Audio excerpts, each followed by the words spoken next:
আসসালামু আলাইকুম। আমি মোহাম্মদ আশরাফুল আলম, লেখাপড়া করতেছি জাহাঙ্গীরনগর বিশ্ববিদ্যালয়ের পরিবেশ বিজ্ঞান বিভাগ। আমি আপনাদের সহযোগিতার জন্য ফেসবুক, ইউটিউব এবং ইনস্টাগ্রাম সহ টিকটকে আমার একটি ফেসবুক অ্যাকাউন্ট, ইউটিউব অ্যাকাউন্ট এবং অন্যান্য অ্যাকাউন্টগুলি খুলেছি, যাতে আমি আপনাদেরকে সাহায্য করতে পারি আপনাদের সমস্যাগুলো। একজন হোম টিউটর হিসেবে, একজন ম্যাথের প্রবলেম সলভার হিসেবে যতটুকুভাবে যেভাবে সম্ভব আপনাদের সমস্যাগুলো আমি সমাধান করতে পারি। এর ওই প্রেক্ষিতে খায়রুল বেসিক ম্যাথ গ্রুপের একজন ভাই পোস্ট করেছেন যে ভাই 13 নম্বর ম্যাথটি বুঝাই দিয়েন।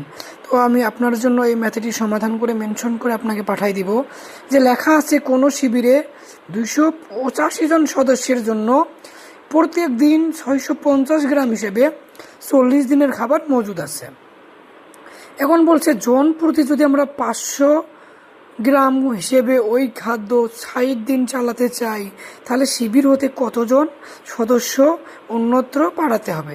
তো আমরা দেখি প্রথম অংশে বলেছে 285 জন সদস্যের জন্য 600 গ্রাম হিসেবে 40 দিনের খাবার মজুদ আছে।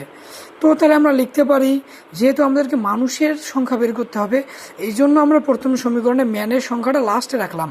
আমরা এখান থেকে লিখতে পারি 650 গ্রাম হিসেবে 40 দিনের খাবার আছে 285 জনের। তো আমরা যদি এখন বলি 650 গ্রাম হিসেবে যে খাবার 40 দিনের জন্য যাবে 285 জন, 40 দিনের জন্য খাবার আছে 285 জনের। তো ওই 40 দিনের খাবার যদি একদিনে শেষ করতে চাই, তাহলে 40 দিনের সাথে এতজন গুণন করে দিতে হবে। এবং ঠিক 650 গ্রাম যেহেতু একদিনে খায়, তো আমরা যদি দিনে শুধু অল্প করে খাই, 1 গ্রাম করে খাই, তাহলে আমাদের কি অনেকগুলো মানুষ লাগবে না এই খাবারগুলো খেতে। তো এত গ্রাম হিসেবে একদিনে খাইতে মানুষ লাগবে, যেহেতু 650 গ্রাম, এই 650 গ্রামটা আবার উপরের লাইনে গুণন হয়ে যাবে। তো এরপর আমাদের কথা যখনই সব জায়গায় এক এক চলে আসবে, তারপরে 1 গ্রাম হিসেবে যদি আমরা 60 দিন চালাতে চাই খাবারগুলা, তাহলে আমাদের কি হবে, মানুষজন আরও কি লাগবে, কম পরিমাণে লাগবে না। যে খাবার 1 গ্রাম হিসেবে একদিনে যতজন লাগে, তো ওই খাবার যদি আমরা 1 গ্রাম হিসেবে 60 দিন চালাতে চাই, তাহলে মানুষ কম লাগবে না। তো যেহেতু 60 দিন চালাতে হবে, এই জন্য আমাদেরকে 60 দ্বারা ভাগ করতে হবে। পুনরায় যদি আমরা 500 গ্রাম হিসেবে 60 দিন চালাতে চাই, একদিনে যেহেতু 500 গ্রাম করে লাগবে, তাহলে কম পরিমাণ মানুষের এটা খাইতে পারবে। যেহেতু কম পরিমাণ মানুষ লাগবে, সেই জন্য এই 500টা এখানে আবার পুনরায় ভাগ হয়ে যাবে। তারপরে এখানে আমরা ক্যালকুলেশনটা দেখাচ্ছি। উপরে আসছে 285 গুণন 40 গুণন 650, নিচে 60 গুণন 600 জাস্ট 500। তো এখানে আমরা দেখতে পারি 500-র সাথে 2টা শূন্য আছে। তো এই 2টা শূন্য আমরা 650 থেকে একটা শূন্য, 40 থেকে একটা শূন্য কেটে দিতে পারি। তারপরে এই 4 দ্বারা 60কে ভাগ করলে 4 বর্ণং 60 হবে, এবং এই 5 দ্বারা 65কে ভাগ করলে 5 দ্বারা 65 হবে। আমার যে এখানে 15 আসলো, এই 15 দ্বারা যদি আমরা 285কে ভাগ করি, তাহলে আমাদেরকে 15কে 15 হবে, এবং হাতে 13 থাকবে, সাথে 5 থাকবে, 135 হবে। আমরা দেখতে পারবো 135কে যদি 15 দ্বারা ভাগ করি, 4 বর্ণং হবে 60, আবার 4 বর্ণং হবে 60, 8 বর্ণং হবে 120, আর 1 15 জন্য হবে 15, হয়ে যাবে 135। তো 285কে আমরা 15 দ্বারা ভাগ করলে হয়ে যাবে 19। তো আমাদেরকে থাকতেছে 19 গুণন 13, মানে 19 গুণন 13 জন। তো 19কে আমরা লিখতে পারি 20 - 1 × 13। 13কে যদি আমরা 20 দ্বারা গুণন করি, 13 দুগুণে 26, সাথে একটা শূন্য, 260 - 13কে 13, এটা বিয়োগ করলে হচ্ছে 247 জন। তার মানে আমরা যদি যে পরিমাণ খাবার 285 জন সদস্যের জন্য 650 গ্রাম হিসেবে 40 দিনের যাবে, সেই খাবারটাকে যদি আমরা 500 গ্রাম হিসেবে ইউজ করি এবং 60 দিন চালাতে চাই, এর জন্য আমাদের সদস্য লাগবে সৈন্য 247 জন।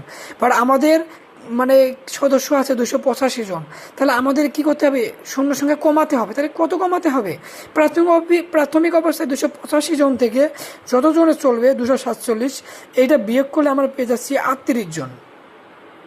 এবং এইটাকে আমরা এমসিকিউ এর জন্য শর্টকাটে লিখতে পারি, যেহেতু 2 জায়গাতেই সমপরিমাণ খাদ্য শেষ করতে হবে, তো আমরা ভাবতে পারি যে 2 জায়গাতেই সমপরিমাণ একটা কাজ সম্পন্ন করতে হবে।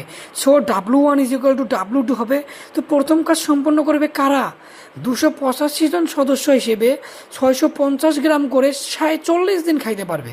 তো W1 হবে 285 গুণন 650 গুণন 40, W2 হবে এম পরিমাণ লোকের জন্য যদি আমরা 60 দিন চালাতে যাই এবং 500 গ্রাম করে। তো এখান থেকে ক্যালকুলেশন করলে আমরা এম এর মান আসবে 247 জন, এক লাইনে অ্যান্সার। এবং সরাতে হবে মোট সংখ্যা থেকে পরবর্তী যে সংখ্যা, এটা বিয়োগ করলে হবে 38 জন। এইভাবে আমরা ম্যাথটিকে সমাধান করতে পারি দুইভাবে। এই অংশটাকে আমরা করতে পারি রিটেনের জন্য, এবং এই অংশটা করতে পারি জাস্ট W1 = W2 করে, যে দুই ক্ষেত্রেই কাজের পরিমাণ সমান, যে সমপরিমাণ খাদ্য শেষ করতে হবে। তো আমরা এখান থেকে W1 = W2 লিখে এইটাও করতে পারি। তো আমি বলবো এইভাবে করলে আপনারা এই সমস্যাটির সমাধান দ্রুত করতে পারবেন।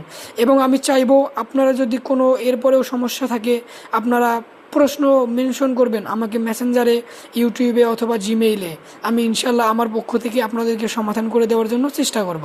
আসসালামু আলাইকুম। আমার জন্য এবং আমার পেজের জন্য আপনারা সবাই দোয়া রাখবেন। আসসালামু আলাইকুম। এবং আমার ভুল ত্রুটিগুলোকে আপনারা ক্ষমা সুন্দর দৃষ্টিতে দেখবেন।